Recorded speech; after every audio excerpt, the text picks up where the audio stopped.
السلام علیکم ناظرین، آج میں آپ کو بتانے جا رہی ہوں حکمران نے شاہی خزانے کے محافظ سپاہی کو حکم دیا کہ 3 قسم کے لوگوں کو شاہی خزانہ استعمال کرنے کی اجازت ہے: ایک سخی کی اولاد، دوسرا میری اولاد اور تیسرا جنگجوؤں کی اولاد۔ ان کے علاوہ جو بھی شاہی خزانے کی طرف قدم بڑھائے تو اسے قتل کر دینا۔ ایک حکمران نے شاہی خزانے کے محافظ کو حکم دیتے ہوئے کہا کہ شاہی خزانے کے کمرے تک صرف 3 قسم کے لوگوں کی رسائی ہو سکتی ہے۔ اس کے علاوہ اگر کسی نے خزانہ استعمال کرنے کی کوشش کی تو اسے گرفتار کیا جائے۔ پہلے نمبر پر میرے بیٹے کو اجازت دے دینا، کیونکہ وہ میرا اکلوتا بیٹا ہونے کے ساتھ ساتھ ولی عہد بھی ہے۔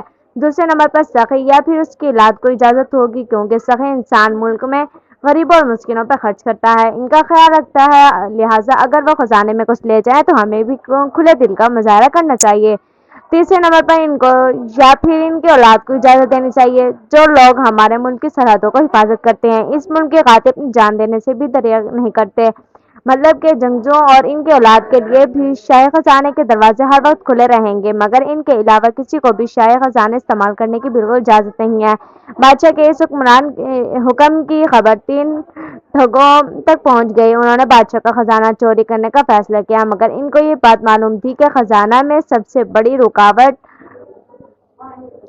محافظ سپاہی ہے۔ انہوں نے محافظ سپاہی کو اعتماد میں لینے کا فیصلہ کیا۔ انہوں نے ایک ایسی ترکیب پر عمل کیا کہ جھوٹے بھی ثابت نہ ہو اور خزانہ بھی ہاتھ آ جائے۔ وہ تینوں شام کے وقت محل کے دروازے پر کھڑے ہو گئے۔ محافظ سپاہی نے پوچھا کہ تم کون ہو؟ پہلے ٹھگ نے کہا، جو بھی کہوں گا سچ کہوں گا اور سچ کے علاوہ کچھ نہیں کہوں گا۔ میں اس کا بیٹا ہوں جس کے سامنے چھوٹے ہوں یا بڑے سب کے سر جھک جایا کرتے ہیں۔ محافظ نے دل میں سوچا کہ یہ تو بادشاہ کا ہی بیٹا ہوگا، اس لیے اس کو تو میں نہیں روک سکتا۔ محافظ نے دوسرے آدمی سے پوچھا کہ تم اپنا تعارف کرواؤ۔ اس نے کہا، میں وہ ہوں جس کی ہانڈی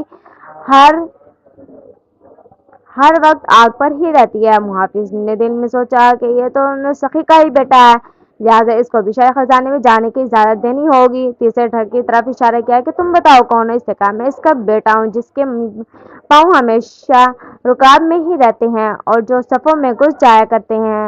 محافظ نے سوچا کہ یہ تو کسی جنگجو کا ہی بیٹا ہے، اس کو میں کیسے روک سکتا ہوں؟ محافظ سپاہی نے تینوں اشخاص کو شاہی خزانے میں داخل ہونے کی اجازت دے دی۔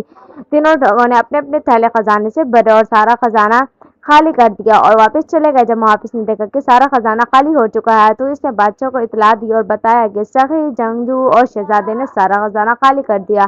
بادشاہ نے اپنے بیٹے سے پوچھا تو اس نے کہا، پچھلے 1 مہینے سے میں نے خزانہ استعمال نہیں کیا۔ بادشاہ کو یقین تھا کہ یہ کوئی ٹھگ ہی ہوں گے۔ اس نے چاروں طرف اپنے آدمی پھیلا دیے۔ ایک جگہ بادشاہ کے سپاہی گئے تو اشرفیوں کا ڈھیر لگا ہوا تھا اور 3 لڑکے اشرفیاں گننے میں مصروف تھے۔ سپاہیوں نے انہیں پکڑ لیا تو انہوں نے کہا، ہم محافظ سپاہی کی اجازت سے خزانے کمرے میں داخل ہوئے تھے، ہم نے کوئی چوری نہیں کی۔ بادشاہ نے محافظ اور تک ٹھگوں کو دربار میں طلب کیا۔ بادشاہ نے محافظ سے پوچھا، کیا تو اس نے کہا، ان تینوں میں سے ایک نے کہا تھا، میں اس کا بیٹا ہوں جس کے سامنے ہر بندے کا سر جھک جاتا ہے۔ پہلے ٹھگ نے ہاتھ اوپر کیا اور کہا، میں ہی وہ شخص ہوں، کیونکہ میرا رب ایک حجام ہے جس کے سامنے چھوٹے سے بڑے سب لوگوں کا سر جھک جاتا ہے۔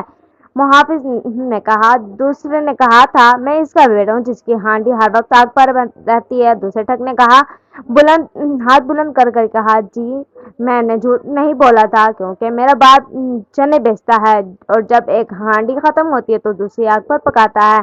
تیسرے آدمی کا ذکر ہوا تو اس نے کہا، جناب میں نے کوئی غلط بیانی نہیں کی کہ میرے باپ کے پاؤں ہر وقت رکابوں میں رہتے ہیں، کیونکہ میرا باپ ایک جولاہا ہے جو رکاب میں پاؤں ڈال کر دھاگے سے کپڑے اور صفے تیار کرتا ہے۔